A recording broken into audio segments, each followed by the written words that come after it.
Sepertinya kalian senang ya kalau saya kalah dan saya terpojok ya. Saya ada baca komen-komen di video saya sebelumnya. Jadi bagi kalian sebelumnya yang belum nonton, silakan nonton dan silakan hujat saya lagi.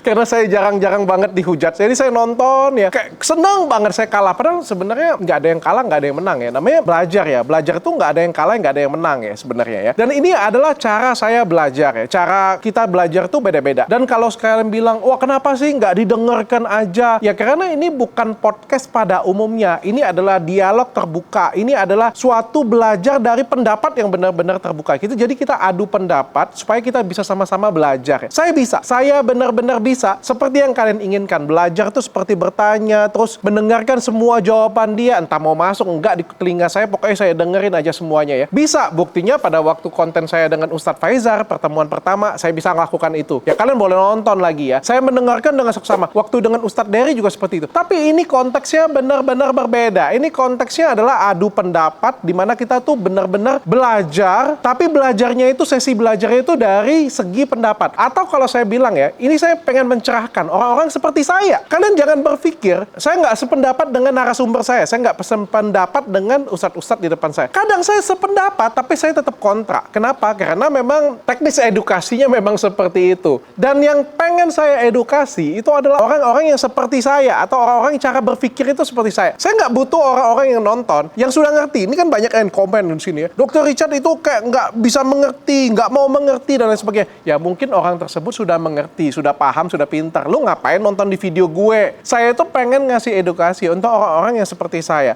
Orang-orang bule di luar sana, orang-orang yang kritis di luar sana, itu pasti seperti saya. Dan penuh pertanyaan awam seperti saya. Kalian harus akui, pertanyaan saya adalah pertanyaan kritis yang memang ada di sekitar kita, ada di masyarakat. Ya. Jadi itu wajar banget ditanyakan. Dan orang-orang yang seperti saya, orang-orang kritis di luar sana yang masih belum percaya, pasti menginginkan pertanyaan itu ya bertubi-tubi.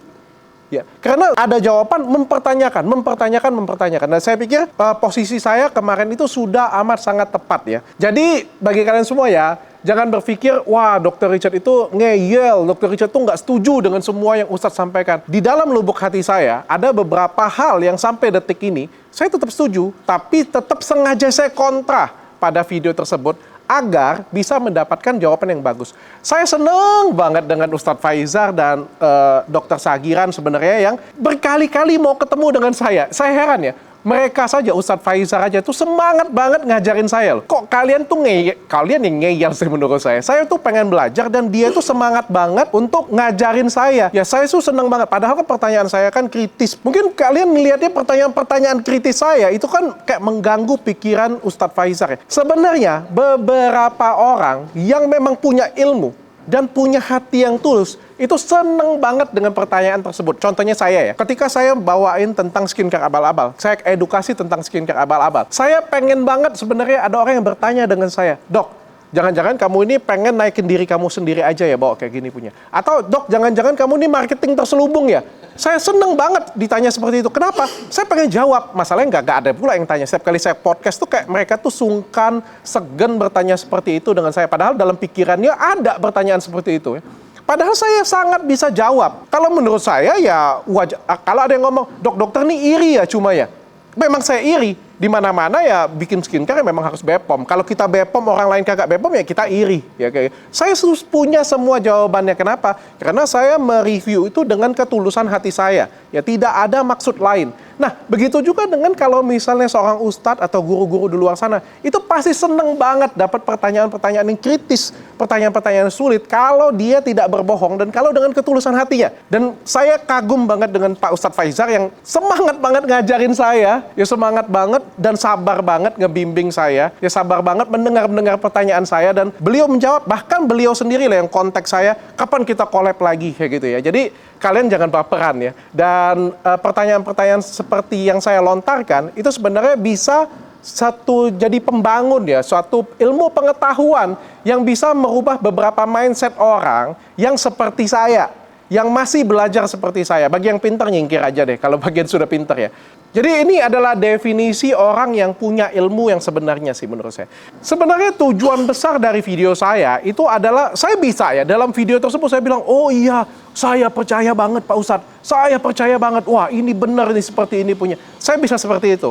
Tapi percayalah, video saya, kalau saya buat seperti itu, apalagi saya seorang dokter ya, kalau saya buat seperti itu, maka video kami bertiga itu akan salah gunakan orang-orang oknum yang tidak bertanggung jawab. Dukun-dukun yang tidak bertanggung jawab. Orang yang berpura-pura sebagai ustadz. Ingat loh, di Indonesia itu banyak banget orang yang berpura-pura sebagai ustadz. Yang bisa menyalahgunakan hal-hal seperti ini punya. Makanya saya buat kontra diri saya. Supaya apa? Supaya balance. Saya pengen kasih tahu nih, oh ya, ruqyah oke, ilmu agama sangat oke, tapi medis juga harus berimbang. Kenapa? Karena memang di Indonesia alternatifnya itu terlalu kuat.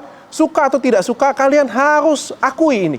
Ya dimana orang kalau misalnya kayak sesuatu hal yang aneh, padahal kagak aneh-aneh banget di dalam dunia medis ya. Perginya ke alternatif yang tadinya bisa disembuhkan dalam dunia medis, jadinya nggak bisa disembuhin. Saya berusaha menarik hal tersebut, tapi bukan tidak percaya. Saya mengedukasi dengan cara saya yang berbeda. Saya mau balas dendam. Enggak lah ya, saya enggak balas dendam. Mana ada orang belajar tuh balas dendam ya. Ya, saya jadi ingin belajar lagi. Pak Ustadz Faizar tuh sampai bilang, ayo ikut saya ke Banyumas. Kita keliling cari pasien, bantuin saya kayak gitu punya. Karena beliau juga sangat terbantu. Siap. Saya bilang, saya juga siap ingin belajar dengan Pak Ustadz Faizar. Ustadz Faizar aja semangat banget ngajarin saya, kok kalian bilangin saya ngeyel. Semua orang tuh proses belajar itu berbeda-beda ya. Ada yang proses belajar itu nerima. Ada yang kontra dulu, tapi percayalah, pada endingnya belum tentu hasilnya itu saya kalah dengan kalian. Mungkin 1 tahun lagi saya ngeruqyah kalian. Gitu. Who knows ya, nggak ada yang tahu. Tapi ini adalah suatu proses belajar bagi saya dan bagi orang-orang yang nonton video saya. Ambil positifnya, buang negatifnya. Kalau ada yang salah, saya juga minta maaf dengan kalian. Dan saya akan baca beberapa komen dan reaction atas video tentang saya terpojok dengan Ustadz Faizar. Sebenarnya itu judul bait ya. Baik yang saya buat, Pak Ustadz Faizar terdiam gara-gara pertanyaan ini. Kagak juga, kagak ada yang dia diam. Tapi pertanyaan saya memang cukup kritis banget sampai, tapi hebat ya, Pak Ustadz Faizar tuh demen dengan pertanyaan saya. Seneng banget dia saya tanyain. Dia tuh malah ngajakin saya keliling loh. Saya tuh seneng banget. Jangankan Pak Ustadz Faizar ya, ada beberapa ustadz yang lain juga ngajakin saya keliling. Dan saya tuh pengen banget belajar sebenarnya. Dan cara belajar saya yang seperti ini ya. Beda, mungkin agak sedikit perbedaan, tapi ya kan Bhinneka Tunggal Ika. Saya akan baca beberapa komen ya. Kalau bisa Dr. Richard tolong dengarkan dulu ini top komen ya. Selesaikan dulu lawan bicara, penyampaian penuh, baru disanggah, jangan dipotong terus. Ini bikin saya greget dari podcast-podcast sebelumnya. Padahal isinya sangat bermanfaat. Thank you. Berarti kalian secara nggak langsung memuji saya. Secara idenya itu amat sangat bermanfaat ya. Sebenarnya yang saya lakukan itu adalah mempercepat alur supaya obrolan ini jadi lebih menarik ya. Karena kalau nggak di-cut ya, ini bisa 3 jam. Kalian bayangin, video tersebut itu aslinya itu 1,5 jam. Bayangkan, kalau kagak dipotong itu bisa 2 jam, bisa 3 jam. Dan ini bahasan ini sangat menarik. Bisa 3 hari, 3 malam. Makanya saya mempercepat alurnya tanpa mengurangi rasa hormat saya. Dan sebelumnya juga saya sudah izin dengan beliau ya. Dan percayalah dengan saya nggak sopan. Saya malah berusaha menahan diri sebenarnya. Dan saya belajar banyak banget dari sesepuh-sesepuh saya. Ya contohnya, saya tuh bisa bertanya pada dokter Sagiran ya. Dokter sudah mengkonsulkan ini ke psikiatri belum? Karena kan di dalam dunia kedokteran, kerasukan itu tidak ada, tidak diakui. Ya.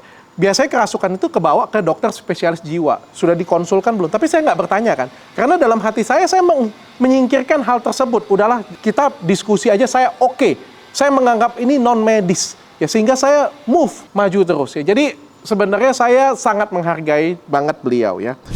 Susah dipahami Dr. Richard, tidak ada kepastian orang mau dibawa kemana dulu, tergantung orangnya lah mau berobat kemana. Benar, itu semuanya hak asasi manusia, mau berobat kemana itu memang hak asasi manusia. Tapi tidak boleh terlontar dari mulut seorang dokter, itu ngomongnya ke alternatif dulu aja. Itu tidak akan mungkin, that's why makanya saya itu bertanya dengan dokter Sagiran, dok, ini mau dibawa kemana dulu nih? Kalau misalnya ada benar ada penyakit medis dan non-medis, mau dibawa kemana dulu nih? Kalau kamu bertanya dengan orang awam tuh berhak mau jawab apa saja. Tapi bagi seorang dokter sebenarnya pasti akan memberikan petunjuk. Ya nggak mungkin dong ada penyakit jantung datang, oh ya kamu perginya ke pastor dulu aja, tentu kan ke rumah sakit dulu aja. Jadi pertanyaan saya itu mengarahkan untuk kalian semuanya. Bagi kalian yang sakit, sudah paham lah ya, cukup paham lah ya kalian ya. Jadi saya nggak usah jelasin terlalu menyuapin kalian. Sebenarnya penjelasan Dr. Sagiran dari awal sudah jelas mengenai medis atau non-medis, dan Ustadz Faizar sudah menambahkan dan menjelaskan lagi. Kemudian Dr. Richard mengerti, tapi akhirnya terkesan Dr. Richard memaksakan kehendak. Tidak masalah sih, pada intinya kembali lagi ke keyakinan. Nggak memaksakan kehendak. Ini yang dipelajarin masih banyak, gimana sih? Masih banyak yang kita mau pelajarin. Kalau misalnya saya bilang, oh iya saya mengerti Pak Ustadz, siap saya mengerti, selesai podcast ya. Tentu kan ada, tapi kan harus kalian akui masih banyak pertanyaan-pertanyaan di luar sana, dan itu kan saya sampaikan dengan mereka. Saya tuh datang itu sudah siap kok pertanyaannya. Jadi sudah 2 lembar pertanyaan. Jadi saya nggak lari dari pertanyaan-pertanyaan saya sebenarnya. Dan pertanyaan itu saya kumpulkan juga dari Google, dari masyarakat, dari teman-teman semuanya. Greget aing, Dr. Lee harus lihat YouTube-nya Daniel Mananta. Proses interaksinya dan narasumbernya lebih mendengarkan lalu merespon. Beberapa kali ia mewawancara narasumber, bahkan tidak satu imam, tapi prosesnya cukup adem dan tenang. Yes, itu yang saya lakukan pada podcast sebelumnya, Pak.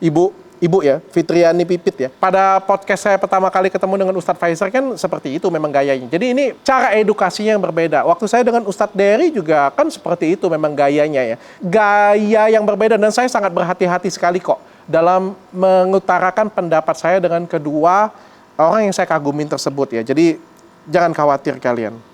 Sebenarnya yang sibuk debat Dr. Richard, Pak Dokter dan Ustadz Faizar dengan santai dan bijaksana menjawab pertanyaan-pertanyaan Dr. Richard. Kalau saya jadi beliau, saya pasti senang banget ketemu dengan orang-orang yang seperti saya ya, karena saya bisa jawabnya. Ya kalau bagi yang nggak bisa jawab memang kayak takut gitu ya. Muter-muter habis itu ngeles kayak Udin. Ilmu sangat mengedukasi masyarakat. Kolaborasi yang lengkap, medis dan non-medis. Ya, ini ya mau nggak mau harus diakui. Ini pertama kalinya diskusi seperti ini dibawa ke podcast ya. Dan selama ini kan kebanyakan orang itu kayak pro benar atau kontra benar ya. Tapi kalau misalnya kita jadiin satu kayak gini, menurut saya jadi seru. Dan masih banyak yang bisa dibawa dari penjelasan-penjelasan ini. Dr. Richard, saya orang awam biasa memahami logika medis Dr. Sagiran. Mengapa perlu penelitian efek obat bisa ke liver dan ke otak, mengapa tidak ke jempol? Begitu. Saya nggak paham. Begitu juga bayi hilang. Ustadz Faizar sudah berpengalaman menangani, tapi dokter mempertanyakan kenapa tidak gunung, mengapa tidak pulau? Maka dokter perlu melakukan penelitian supaya dokter ngalamin sendiri. Ya sebenarnya yang melakukan judgement hilang itu yang harus melakukan penelitian ya. Kita kan yang bertanya, masa kita yang melakukan penelitian lagi? Yang melakukan judgement itulah yang melakukan penelitian. Harusnya seperti itu. Semoga Dr. Richard mendapatkan hikmah belajar bersama Dr. Sagiran dan Ustadz Faizar. Amin. Amin.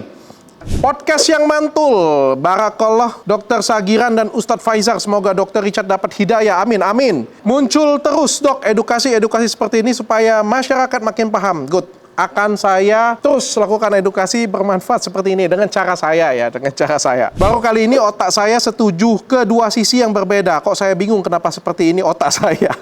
Biasanya saya condong ke sisi lain, ini saya setuju dengan keduanya. Oke, berarti nyambung juga ke perspektifnya saya ya. Jadi ini sebenarnya bukan debat yang pengen menjatuhkan satu sama lain ya. Mantap, Dr. Richard sudah menyuguhkan sesuatu yang benar, sering jadi pertanyaan di masyarakat. Nah ini, kalian percaya nggak percaya, ini pertanyaan yang banyak banget terjadi di masyarakat sebenarnya. Jadi Pak Ustadz juga pasti seneng sih dengan pertanyaan saya sih. Beliau malah ngomong berkualitas. Jangan tahu amat Dr. Richard, Lisi paling dokter dah pokoknya. Semoga dokter terhindar dari segala penyakit hati dan mudah-mudahan selalu rendah hati, rendah diri dan tidak merasa tinggi daripada yang lain. Mudah-mudahan terbuka hatimu untuk didoakan. Amin, amin, amin, amin, amin. Alhamdulillah, Ustadz dokter sama Ustadz Faizar sabar banget. Oke. Sabar banget ya bisa ngajarin orang seperti saya ya. Tapi itulah guru yang baik. Sebenarnya guru yang baik tuh nggak pilih-pilih murid sih sebenarnya. Saya pilih yang terakhir deh ya. Semoga Dr. Richard merasakan apa yang terjadi pada teman-teman semuanya. Ini nyumpain sebenarnya. Ya aminin aja juga lah. Aminin juga, semoga saya habis itu dapat hidayah ya.